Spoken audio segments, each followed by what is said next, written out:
This is Thomas Paul's week number 12. Again in Nairobi, as you can see in the background, still in the headquarters of the Association of Evangelicals in Africa, and I have the pleasure to meet World Without Orphans, and I have the pleasure to meet the global level, the regional level for all of Africa, and the local level for Kenya. And I want to take the opportunity to ask my two friends here to tell you a little bit about World Without Orphans. So, it's your turn. Thank you so much. It's so good to have this chance to speak with you. I'm Dr. Susan Hillis, and I'm one of the senior technical advisors for World Without Orphans globally. I also serve as a research officer at University of Oxford out of the UK. And it is our great pleasure to be here and be able to collaborate with the top faith and governmental leaders in Kenya to be able to advance care for children affected by COVID-associated orphanhood and death of their caregivers. In fact, we do care about all children affected by orphanhood, and we're so glad to have the chance to speak with you today. We will say that in the middle of a pandemic, we are shocked by the fact that as of now, there are 7 million children globally who have been orphaned by COVID-associated causes of death of their mothers or their fathers or their grandparent caregivers. This, in fact, is more than the number of deaths due to COVID in the whole world.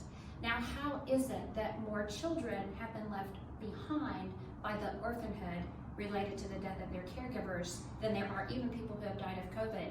And there is really almost zero attention focused globally on these children, either in national or local or regional or global budgets.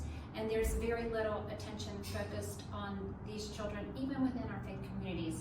So we are really excited to be here. We believe God is giving a wake-up call to the church, inviting us to co-labor with the Father, who we know from Psalm 68:6 says, God is a father to the fatherless. He takes the lonely and sets them, not in institutions or orphanages, but in safe and loving families.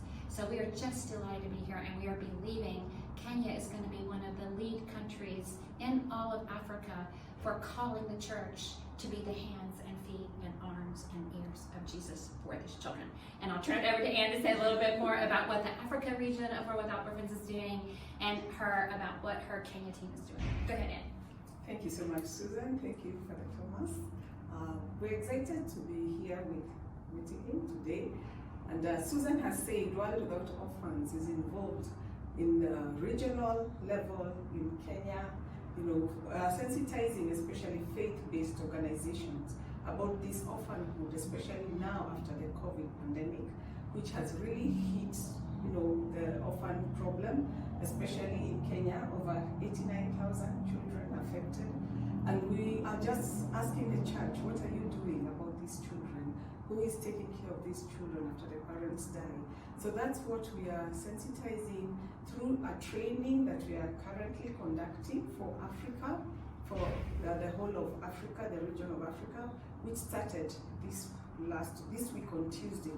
And we're having over 16 or 17 countries coming together seamlessly, virtually, physically, in different locations around Africa, just to get to have conversations around the table about what we are doing about the orphan problem.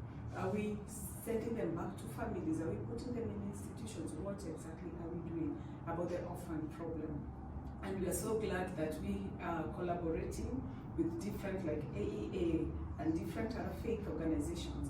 And I'm so glad that even the visit, that's why Susan is here this week, and her visit has really opened for us very many doors as Kenya Without Orphans, as Africa Without Orphans, on the regional level, on the national level, to get to interact more and do more with the people on the ground. Not just talk and train, but action.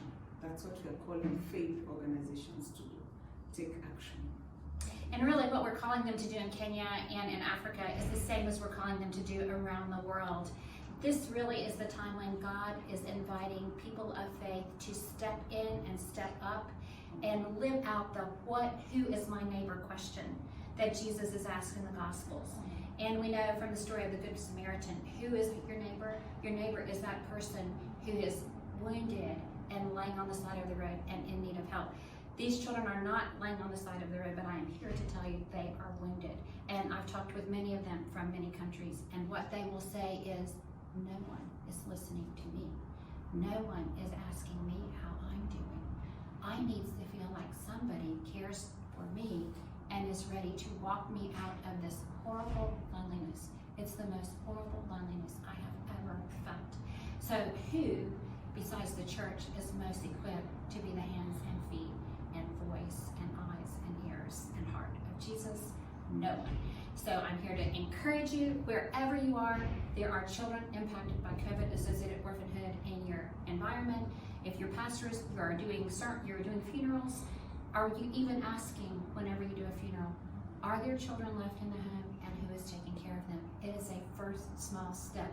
And I would encourage you, pray for these children, pray for the church, and ask God to show you what your part is in all of this, because everyone can do something, and many small things make a huge difference.